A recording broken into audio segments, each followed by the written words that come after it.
Hello students, welcome to the Singhania Education. Today we are going to discuss about the thermodynamics of dissolution. मैं ये बात बहुत अच्छी तरह से जानती हूँ, थर्मोडायनामिक्स का वर्ड आते से ही हमें बहुत डर लगता है। कभी हम भी स्टूडेंट थे, हमें भी लगता था, लेकिन यकीन मानो यदि हमें चीजें समझ में आती है तो कोई भी चीज कठिन नहीं होती है। जब हमें समझ में आने लगा तब हमें लगा कि हाँ, ये तो बिल्कुल टफ नहीं था। तो हम क्या करने वाले हैं, थर्मोडायनामिक स्टडी ऑफ डिसोल्यूशन करने जा रहे हैं। थर्मोडायनामिक स्टडी ऑफ डिसोल्यूशन मतलब डिसोल्यूशन हो रहा है। मान लो मैंने एक कंपोनेंट लिया है ए, दूसरा कंपोनेंट लिया है बी, ये भी लिक्विड स्टेट में है, ये भी लिक्विड स्टेट में है, और मैंने इसको मिक्स कर दिया किसमें, एक दोनों को मिक्स कर दिया किसी अन्य दूसरे कंटेनर में। तो क्या हुआ, यहाँ पे सॉल्यूशन बन गया। अब मैं चाहूं तो भी इस प्रोसेस को रोक नहीं सकती। ए किसमें मिक्स हो गया, बी में मिक्स हो गया, और हमको होमोजीनियस मिक्सचर मिल गया। अब ये जब मिक्सचर होमोजीनियस मिक्सचर मिला तो क्या हुआ होगा, क्या हुआ होगा, पहले वो बात समझ ले। ये ए और ए के बीच में मॉलिक्यूलर फोर्स ऑफ अट्रैक्शन है। ये मैं अपने प्रीवियस लेक्चरों में एक्सप्लेन कर चुकी हूँ कि कोई भी कंपाउंड, कोई भी सब्सटेंस है, उनके बीच में मॉलिक्यूलर फोर्स ऑफ अट्रैक्शन होता है। It is due to the weak van der Waals force of attraction और any other type of interactions present in the compound. हो सकता है इसमें डाइपोल डाइपोल इंटरेक्शन हो रहा हो, दोनों ये पोलर कंपाउंड है तो डाइपोल डाइपोल इंटरेक्शन हो रहा है। हो सकता है इसमें हाइड्रोजन बॉन्डिंग हो, कुछ भी हो सकता है।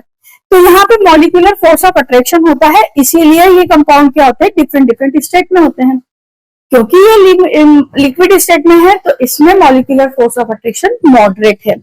अगर ज्यादा होता तो ये क्या होता, पार्टिकल और पास में आ जाते हैं और सॉलिड स्टेट में आ जाता। तो ये मॉलिक्यूलर फोर्स ऑफ अट्रैक्शन होता है, हर मॉलिक्यूल्स में होता है, हर कंपाउंड में होता है।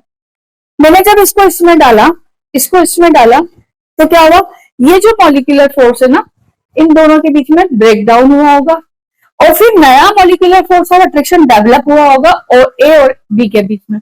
अब मैं ऐसा नहीं बोल रही कि सॉल्यूशन में ए के बीच में नहीं है, खत्म ही हो गया पूरी तरह से, पर कुछ पार्टिकल में ब्रेक डाउन हुआ होगा, क्योंकि अगर कोई दूसरा पार्टिकल आके बीच में लगेगा तो वहां पे क्या होगा, उसको तोड़ना पड़ेगा। तो कुछ पार्टिकल टूटे होंगे, कुछ पार्टिकल नहीं टूटे होंगे। तो ओवरऑल यहाँ पे भी मॉलिक्यूलर फोर्स ऑफ अट्रैक्शन सबके बीच में है। इतनी बात समझ में आ गई आपको? तो इसके कारण से क्या हुआ, यहाँ पे डिस्पर्शन हो गया, पार्टिकल्स का क्या हुआ, डिस्पर्जन हो गया, फैल गए पार्टिकल। ये बात भी पता होना जरूरी है। कैसे फैल गए, क्यों, इन्होंने क्या किया, सब यूनिफॉर्मली डिस्ट्रीब्यूट हो गए, और यूनिफॉर्मली डिस्ट्रीब्यूट होने के बाद में क्या हुआ, ये सॉल्यूशन हमको होमोजीनियस नजर आया हो। दोनों पार्टिकल हमको अपनी नेकेड आई से नहीं दिख रहे हैं, उनकी इंटरफेस बिल्कुल एक दूसरे में हमको नजर नहीं आ रही है। तो ये जो सॉल्यूशन हो गया, होमोजीनियस सॉल्यूशन बन गया। अब इसको मैं किसी भी तरह से रोक नहीं सकती हूँ। ये प्रोसेस क्या कहलाती है, spontaneous process, spontaneous process, spontaneous process. यहाँ मैंने दोनों लिक्विड लिए, ये सॉलिड लिक्विड भी हो सकते हैं। तो अब हम अलग अलग सॉल्यूशन तीन प्रकार के हो सकते हैं, तो हम तीनों की स्टडी करेंगे। तो देखो, अब सॉल्यूशन किस तरह से बनेंगे, सॉल्यूशन बनेंगे या तो मैं क्या कर दूं, लिक्विड में गैस को मिक्स करूं तो भी सॉल्यूशन बनेगा, मैं लिक्विड में लिक्विड को मिक्स करूं तो भी लिक्विड सॉल्यूशन बनेगा, मैं लिक्विड में क्या करूं, सॉलिड को मिक्स करूं तो भी मेरे को सॉल्यूशन लिक्विड स्टेट में मिलेगा। और हम थर्मोडायनामिक स्टडी कौन से सॉल्यूशन की कर रहे हैं, जो सॉल्यूशन लिक्विड स्टेट में है। तो लिक्विड स्टेट में ये तीन तरह के सॉल्यूशन पॉसिबल है। अब देखो, इसकी स्टडी हम करेंगे बाद में, क्योंकि इसमें थोड़ा सा थर्मोडायनामिक स्टडी डिफरेंट होगी, इन दोनों में सेम होगी। तो इन दोनों की स्टडी हम पहले करेंगे, इन दोनों की हम इसकी बाद में करेंगे। अब मैंने अभी हाल बताया कि ये क्या हो गई, प्रोसेस स्पॉन्टेनियस हो गई। एग्जाम्पल ले लेती हूँ, जैसे मैंने शुगर को मिक्स किया वाटर में, थोड़ी देर बाद देखा, स्टर किया अच्छी तरह से, थोड़ी देर बाद देखा तो ना मुझे शुगर के पार्टिकल नजर आ रहे हैं, ना मुझे वाटर के पार्टिकल नजर आ रहे हैं, सॉल्यूशन बन गया। मैं चाहूं तो भी मैं इस प्रोसेस को रोक नहीं सकती। तो this process is spontaneous process. Now और भी एग्जांपल ले सकते हैं, जैसे मैंने इथाइल अल्कोहल को मिलाया इसमें वाटर में, तब भी ऐसा ही सॉल्यूशन मिला मुझे। मतलब ये प्रोसेस कैसी थी, स्पॉन्टेनियस थी। ऐसा नजर नहीं आया कि इथाइल अल्कोहल की लेयर ऊपर या नीचे कहीं रह गई और वाटर की ऊपर नीचे कहीं रह गई, मतलब दोनों अलग अलग लेयर में नजर नहीं आए। तो इसका मतलब ये प्रोसेस भी क्या है, स्पॉन्टेनियस है। तो अब मैं स्पॉन्टेनिटी की प्रोसेस के ऊपर ही आ रही हूँ कि अगर कोई स्पॉन्टेनियस प्रोसेस होती है तो which thermodynamic factor is responsible for that particular spontaneity of the process. अगर कोई भी प्रोसेस स्पॉन्टेनियस है, इट मीन्स क्या होता है, डेल्टा जी नेगेटिव होगा। ये हम 11th की केमिस्ट्री में पढ़ के आते हैं थर्मोडायनामिक्स के चैप्टर में कि if any process is to be spontaneous for that delta G should be equals to negative. Delta G हमेशा क्या होना चाहिए, नेगेटिव होना चाहिए। फॉर इन स्पॉन्टेनियस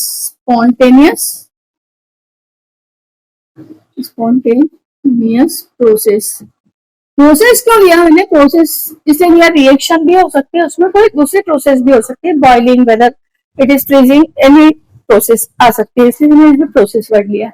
और डिसोल्यूशन भी एक तरह की प्रोसेस है, रिएक्शन नहीं है। तो डेल्टा जी क्या होना चाहिए, नेगेटिव होना चाहिए। अब ये भी हम जानते हैं कि डेल्टा जी क्या होता है, डेल्टा जी का नाम क्या होता है, Gibbs free energy. Gibbs free energy एक एनर्जी है, ये भी, ये क्या होना चाहिए, नेगेटिव होना चाहिए। अब ये जो डेल्टा जी है, this delta G will be equals to delta H minus T delta S. अब 3 पैरामीटर और आ गए हैं यहाँ पे, कौन कौन से, एंथैल्पी, एंट्रोपी एंड टेम्परेचर। इसका मतलब डेल्टा जी नेगेटिव होने के लिए तीनों फैक्टर्स हैं जिनकी स्टडी हमको करना पड़ेगी, वो है एंथैल्पी, टेम्परेचर और एंट्रोपी। अब एंट्रोपी क्या है, entropy is the delta S, है ना। एंट्रोपी तो मैं खाली एंट्रोपी वर्ड लिख देती हूँ। एंट्रोपी इज द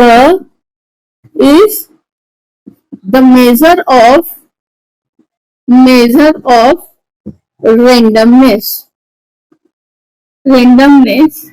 यह सॉल्यूशन मैंने कौन सा लिया है, solid in liquid, liquid in liquid.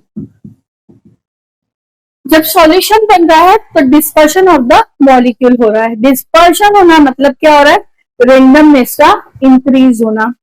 तो जब हम इस सॉल्यूशन की स्टडी करेंगे तो चेंज इनटू द एंट्रोपी क्या आ जाएगा, ये तो मैंने एंट्रोपी लिखा S, change into the entropy क्या हो जाएगा, change into the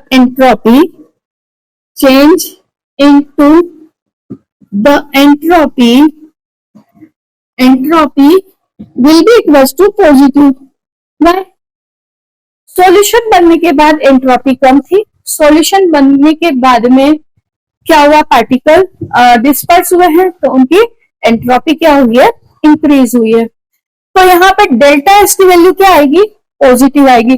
change into entropy मतलब क्या हो गया, delta S will be equals to positive, या in other words I can say delta S is greater than 0। Delta S क्या होगा, ग्रेटर देन 0। तो यहाँ पे ये तो डैम श्योर हो गया कि डेल्टा एस की वैल्यू क्या है, पॉजिटिव है इस तरह के सॉल्यूशन के लिए। और इस तरह के सॉल्यूशन के लिए डेल्टा एस पॉजिटिव है तो टी डेल्टा एस नेगेटिव ही बना रहेगा क्योंकि ये नेगेटिव साइन है। तो यहां से ये तो वैल्यू नेगेटिव है। अब जो सॉल्यूशन है उसकी कंडीशन किसके ऊपर डिपेंड करेगी, डेल्टा एच की वैल्यू के ऊपर। तो यहाँ पे 3 केस फॉर्म हो जाएंगे। अब हम उन तीनों केस की स्टडी करेंगे, case 1, case 2 and case 3।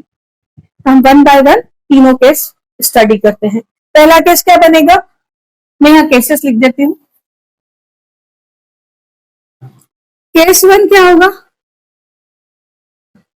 Case first, जब क्या हो, डेल्टा एच, अब इसको हम देखो सॉल्यूशन बना रहे थे, इसको हम बोलेंगे डेल्टा मिक्सिंग एच क्या हो, 0। केस सेकेंड क्या होगा, डेल्टा मिक्सिंग एच क्या हो, लेस देन 0। और थर्ड केस थर्ड क्या होगा, delta mixing H greater than 0। अभी प्रोसेस भी समझते हैं। ये डेल्टा H के लिए जब डिसोल्यूशन होता है तो डेल्टा H की वैल्यू में चेंज आता है, तो इसके लिए मेरा लेक्चर है, मेरे यूट्यूब चैनल पे आप जाके देख सकते हैं। Solution delta G will be equals to delta H minus P delta S, and delta G should be equals to negative for spontaneous process. अब यहाँ प्रोसेस लिखा है तो यहाँ प्रोसेस कौन सी हो रही है, डिसोल्यूशन।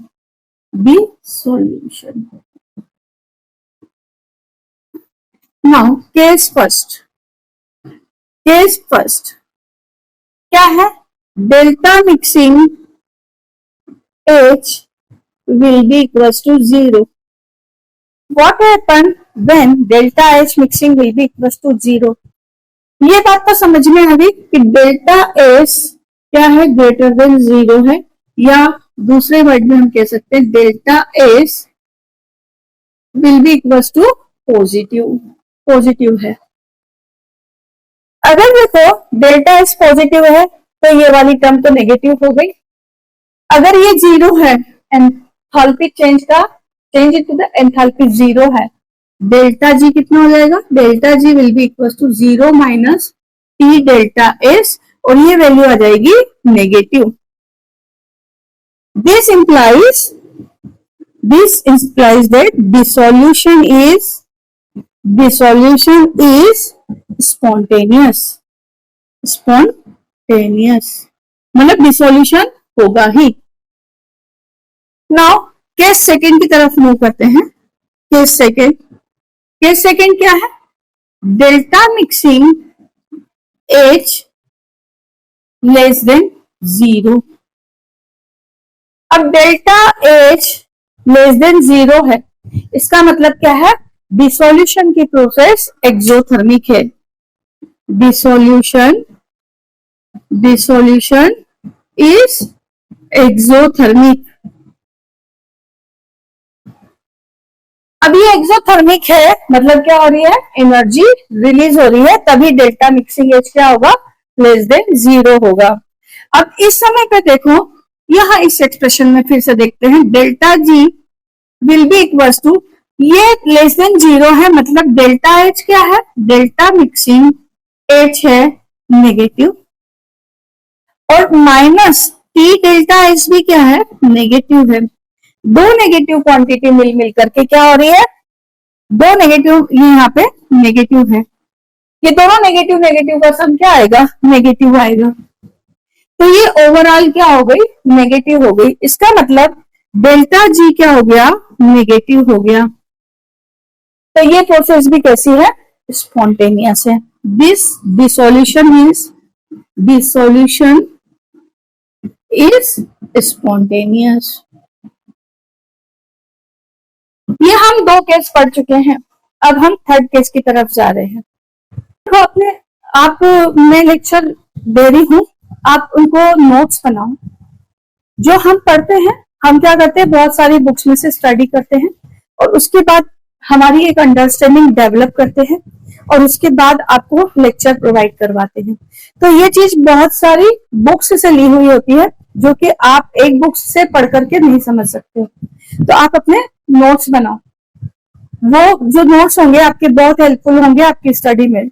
यहाँ से ये वाला पोर्शन मैंने अलग इसलिए उठाया है क्योंकि यहाँ से कॉम्पिटिटिव एग्जाम में भी क्वेश्चन आते हैं और सीबीएसई एग्जाम में, एमपी बोर्ड एग्जाम में, सब एग्जाम में क्वेश्चन आते हैं। तो आप, और एमसीक्यू आते हैं जनरली, तो एमसीक्यू में आपको पता है सही किया है तो फुल मार्क्स मिलते हैं। तो ऑब्जेक्टिव क्वेश्चन की तो स्टडी ऐसी होना चाहिए कि उसमें हम हमेशा फुल मार्क्स लेके आए। अगर हम तुक्का मारेंगे ना तो उसमें पॉसिबिलिटी होती है कि गलत भी हो जाए, सही भी हो जाए। तो यहाँ पे केस थर्ड क्या है हमारा, केस थर्ड है delta mixing H is greater than 0। Means क्या है, delta mixing H will be equals to positive. देखो कंफ्यूजन में नहीं आना है, जब ऐसा लिखा है ना delta H mixing greater than 0 है, इसका मतलब वो क्या है, पॉजिटिव है।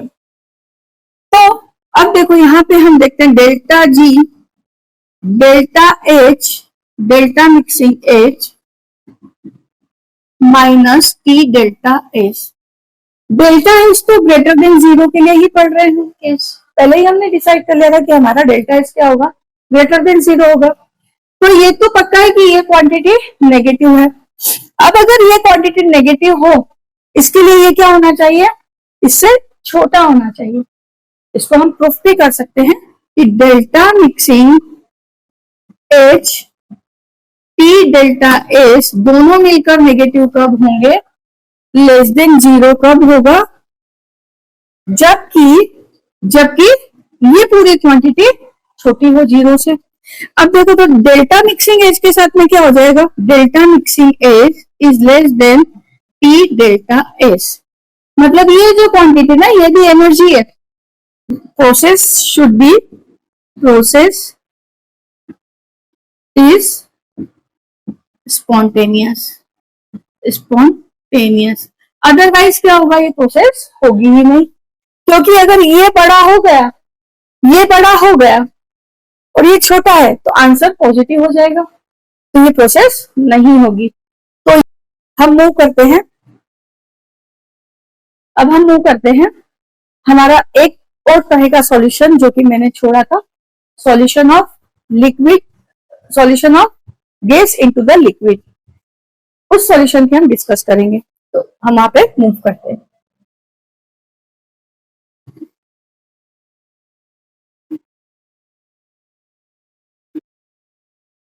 देखो लास्ट थर्ड केस में एक बात बताना भूल गई कि जो केस थर्ड था उसमें डेल्टा मिक्सिंग एच था ग्रेटर देन 0। ये कब होता है, जब प्रोसेस कैसी होती है, प्रोसेस इज एंडोथर्मिक। तो अब आप उससे बात करोगे कि क्या प्रोसेस एंडोथर्मिक होती है तो कभी डिसोल्यूशन होता ही नहीं है क्या मैडम? तो NH4Cl सोल्यूबल होता है ना, प्रोसेस होती है। तो वही केस तो बताया है मैंने कि जब एंडोथर्मिक प्रोसेस हो तो एंथैल्पी क्या होनी चाहिए, एंथैल्पी क्या होनी चाहिए, कम होनी चाहिए। इससे टी डेल्टा एच से, अगर टी डेल्टा एच से एंथैल्पी कम होगी तो दोनों का जो वो है सॉल्यूशन वो नेगेटिव हो जाएगा, मतलब डेल्टा जी की वैल्यू नेगेटिव हो जाएगी। तो ये यहाँ पे एंडोथर्मिक नाम बताना भूल गई थी, इसलिए मैंने वापस से इस पॉइंट को लिखा। अब हम चलते हैं नेक्स्ट सॉल्यूशन में के ऊपर, जो कि हमने बनाना था सॉल्यूशन ऑफ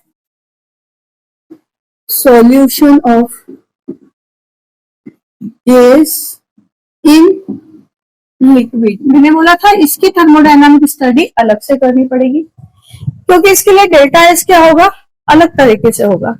कैसे अलग तरीके से होगा, गैसेस स्टेट में रैंडमनेस ज्यादा होती है, और जब वो लिक्विफाई होगा, जब सॉल्यूशन में जाएगा तो क्या होगा, लिक्विफाई हो जाएगा, तो उसकी रैंडमनेस क्या हो जाएगी, कम हो जाएगी। तो यहाँ पर जो डेल्टा एस होगा, वो क्या होगा, नेगेटिव होगा। क्यों होगा नेगेटिव, अभी एक्सप्लेन किया मैंने, फिर से मैं लिख करके बता देती हूँ। Randomness of particle in gaseous state is more than in liquid state। तो अगर मैं गैस की एंट्रोपी मान लू, S initial entropy of gas S initial मान लू, और सॉल्यूशन में जाने के बाद में एंट्रोपी कितनी हो जाए, entropy of gas in solution क्या मान लू, एस फाइनल। तो क्योंकि एस फाइनल छोटा है एस इनिशियल से, and S final is less then S initial, therefore delta S will be equals to S final minus S initial and this will be equals to negative.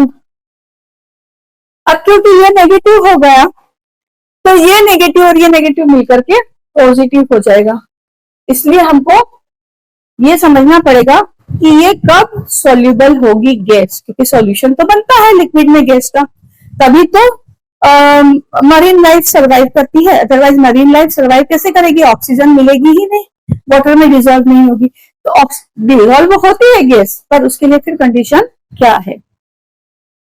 तो ऐसी process जिसके लिए delta H क्या हो, positive हो, sorry negative हो, delta S, if delta S will be equals to negative, या मैं ऐसा बोल दूं delta S is less than 0, तब क्या होगा, delta G will be equals to delta mixing H minus T delta S. अब देखो जब भी गैस का सॉल्यूशन बनेगा, गैस डिसॉल्व इन लिक्विड, तब क्या होगा, delta H, delta mixing H हमेशा पॉजिटिव, सॉरी हमेशा नेगेटिव होगा। ये प्रोसेस हमेशा एक्सोथर्मिक प्रोसेस होगी। This process is always exothermic, but बहुत कम अमाउंट में एनर्जी रिलीज होती है, ठीक है। तो ये अगर प्रोसेस होना है, ये प्रोसेस अगर होना है, तो what is the condition, delta G will be equals to delta mixing H, ये तो हो गया नेगेटिव, लेकिन टी डेल्टा एस कौन सा है, डेल्टा एस पॉजिटिव है, तो ये बन गई पॉजिटिव क्वांटिटी, तो ये बन गया positive T delta S.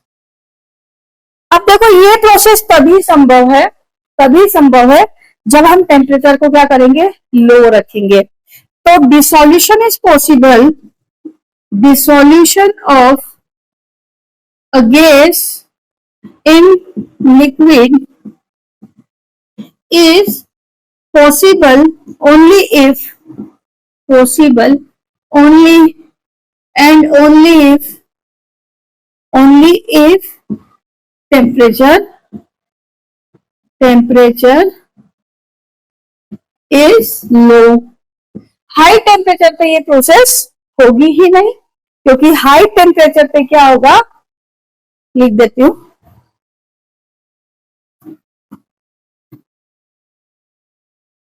At low temperature